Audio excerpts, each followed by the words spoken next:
भाइयों और बहनों, आज की कथा हमें श्रृंगवेरपुर ले जाएगी, जहां भक्त निषाद राज गुहा ने प्रभु का स्वागत किया। आज हम देखेंगे केवट की अद्भुत भक्ति, अहिल्या उद्धार का पावन स्मरण, निषाद राज की सेवा, ऋषि भारद्वाज का स्वागत और अयोध्या में महाराज दशरथ का करुण वियोग। तो आइए आरंभ करें राम कथा का 5वां दिवस। प्रभु श्री राम, माता सीता और लक्ष्मण वन पथ पर चलते हुए श्रृंगवेरपुर पहुंचे। भक्त निषाद राज गुहा समाचार पाते ही दौड़े आए। वे प्रभु के चरणों में गिर पड़े और बोले, प्रभु, आज मेरा जीवन सफल हो गया। मेरे राज्य की धरा आपके चरण स्पर्श से तीर्थ हो गई। निषाद राज ने हाथ जोड़कर कहा, नाथ, सरयू सामने है, हमारा केवट आपको पार कराएगा। केवट हाथ जोड़कर खड़ा हुआ और विनम्र स्वर में बोला, प्रभु, मेरी एक विनती है। आपके चरणों की धूल में अद्भुत शक्ति है। अहिल्या पत्थर से नारी बन गई, मेरी नाव तो लकड़ी की है। यदि ये भी स्त्री बन गई तो मेरा परिवार कैसे जिएगा? सभा में हंसी की हल्की लहर दौड़ गई, परंतु ये भक्ति की गहराई का ही स्वरूप था। भाइयों और बहनों, आइए सुनते हैं वो पावन प्रसंग जिसका उल्लेख केवट कर रहे हैं। एक समय महर्षि गौतम की पत्नी अहिल्या शापवश पत्थर बन गई थी। वर्षों तक वे शिला रूप में वन में पड़ी रही। निर्जनता, पश्चाताप और आंसुओं के बीच उनका जीवन व्यतीत होता रहा। जब प्रभु श्री राम वहां पहुंचे तो उनकी चरण धूल उस पत्थर पर पड़ी। क्षण भर में वो शिला रूपी अहिल्या पुनः नारी रूप में प्रकट हुई। वे हाथ जोड़कर प्रभु के चरणों में गिर पड़ी और बोली, नाथ, मेरे पाप धुल गए।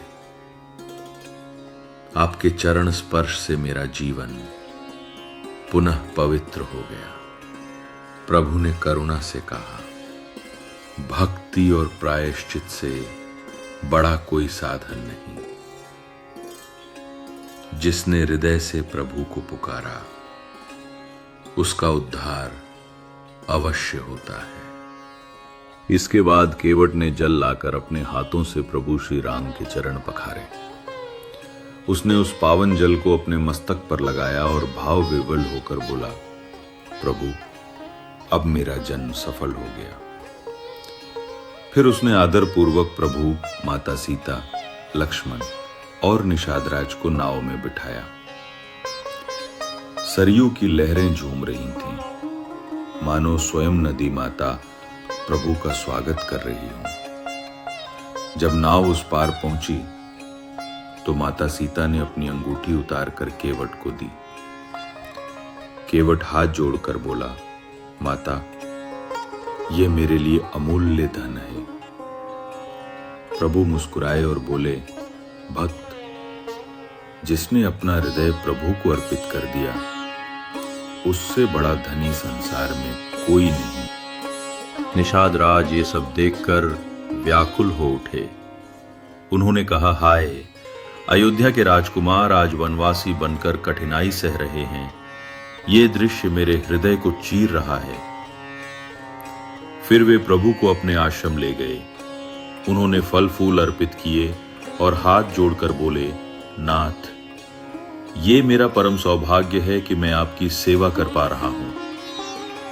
रात्रि में जब प्रभु विश्राम कर रहे थे तो निषाद राज धनुष बाण लेकर द्वार पर पहरा देते रहे। उनकी आंखों में केवल एक ही भाव था, यदि प्राण भी देने पड़े तो भी प्रभु की रक्षा करूंगा। अगले दिन निषाद राज प्रभु को लेकर ऋषि भारद्वाज के आश्रम पहुंचे। ऋषि भारद्वाज ने प्रभु का स्वागत किया और बोले, प्रभु, आपके चरणों का स्पर्श पाकर मेरा आश्रम पवित्र हो गया। राम ने हाथ जोड़कर कहा, गुरुवर, वनवास कठिन है, पर यदि आपका आशीर्वाद हमारे साथ हो तो यह समय भी सौभाग्यशाली है। ऋषि ने फल फूल अर्पित किए, आसन दिया और विश्राम कराया। प्रातःकाल प्रभु ने निषाद राज का हाथ थामकर कहा, मित्र, अब तुम अपने राज्य लौट जाओ, तुम्हारी भक्ति अमर रहेगी। निषाद राज आंसुओं में डूबे हुए लौटे। उधर अयोध्या में महाराज दशरथ राम वियोग में व्याकुल थे। वे बार बार करुण स्वर में कहते, राम, मेरे लाल राम, एक बार दर्शन दे दो। राम वियोग असहनीय हो गया। उन्होंने गहरी सांस ली और प्राण त्याग दिए। महल में हाहाकार मच गया। कौशल्या माता विलाप करने लगी। सुमित्रा और कैकेयी भी रो उठी। नगरवासी छाती पीट पीट कर विलाप करने लगे। भरत और शत्रुघ्न ननिहाल से लौट रहे थे।